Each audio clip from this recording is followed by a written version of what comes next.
भगवते वासुदेवाय महाभारत कथा की नवम अध्याय में आपका स्वागत करता हूँ। सारे राजकुमारों की शिक्षा के लिए भीष्म ने उन सबको कृपाचार्य के आश्रम में भेजा। पांडवों में भीम सबसे बलशाली था। भीम और दुर्योधन में हमेशा लड़ाई होती थी, तो अपने मामा शकुनी के कहने पर दुर्योधन ने भीम को मारने के लिए उसे विष की लड्डू खिला दिया।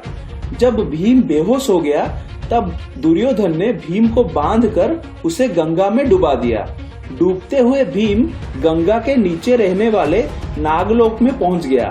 तब वहां नागों ने उसे काटना शुरू कर दिया, तो नागों के विष ने लड्डू के विष के लिए औषधि की तरह काम किया और भीम फिर से जी उठा।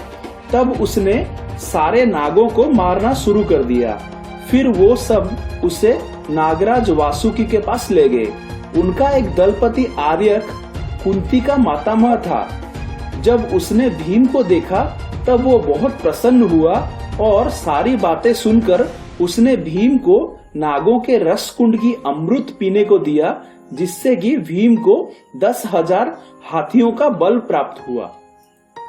कृपाचार्य कुरुओं के कुलगुरु थे, इसलिए सारे कुरुवंश के राजकुमार उनसे शिक्षा लेते थे, पर उसके साथ साथ वो राजसभा के भी एक सदस्य थे, तो इसलिए उन्हें राज कार्य में भी समय देना पड़ता था। इसीलिए भीष्म ने एक दूसरे गुरु को ढूंढना शुरू किया।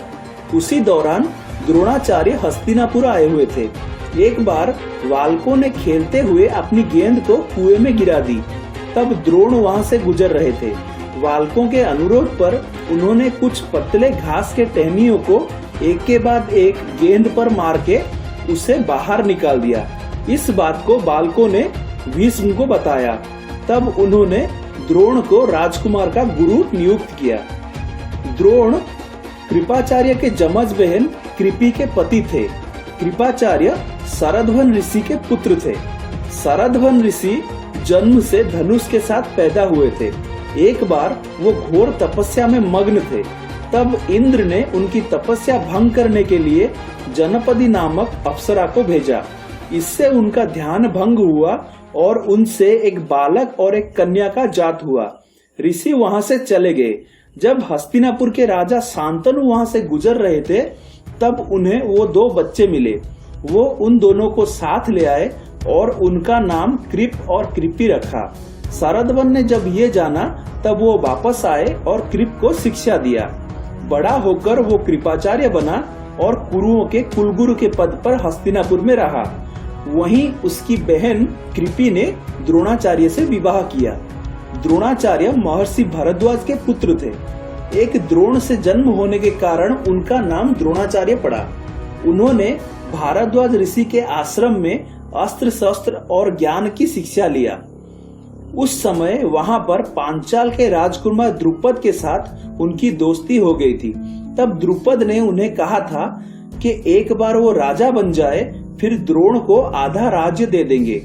भारद्वाज से शिक्षा के उपरांत द्रोण परशुराम से अस्त्र शिक्षा के लिए गए, पर परशुराम उस समय तपस्या के लिए हिमालय जा रहे थे, तो उन्होंने द्रोण को केवल दिव्यास्त्रों का ज्ञान प्रदान किया और तपस्या के लिए निकल गए। द्रोण को उन्हीं से सारे दिव्यास्त्र प्राप्त हुए थे। कृपि से विवाह के बाद अश्वत्थामा का जन्म हुआ, जो कि रुद्र के अवतार थे। जन्म से ही उसके माथे पर एक मणि चमकता था। द्रोण ने भगवान शिव की तपस्या करके उनके जैसे बलशाली पुत्र के लिए वर पाया था। परंतु द्रोण बहुत ही गरीब थे। जब बालक अश्वत्थामा दूध के लिए जिद करने लगा तब द्रोण ने एक गाय की तलाश में घर से निकल गए। तब उन्हें अपने दोस्त द्रुपद की याद आई, तो जब वो द्रुपद के पास पहुंचे तब राजा बन चुका द्रुपद घमंड में उनका अपमान करते हुए बोला कि एक ब्राह्मण और एक राजा में दोस्ती कैसी? अगर मांगना चाहो तो ब्राह्मण की तरह मांगो, तुम्हें दक्षिणा और दान मिल जाएगी। अपमानित होकर द्रोण घर ना लौटकर हस्तिनापुर चले आए। अभी यहाँ पर भीष्म ने उन्हें पांडवों और कौरवों का गुरु नियुक्त किया। जय श्री कृष्णा।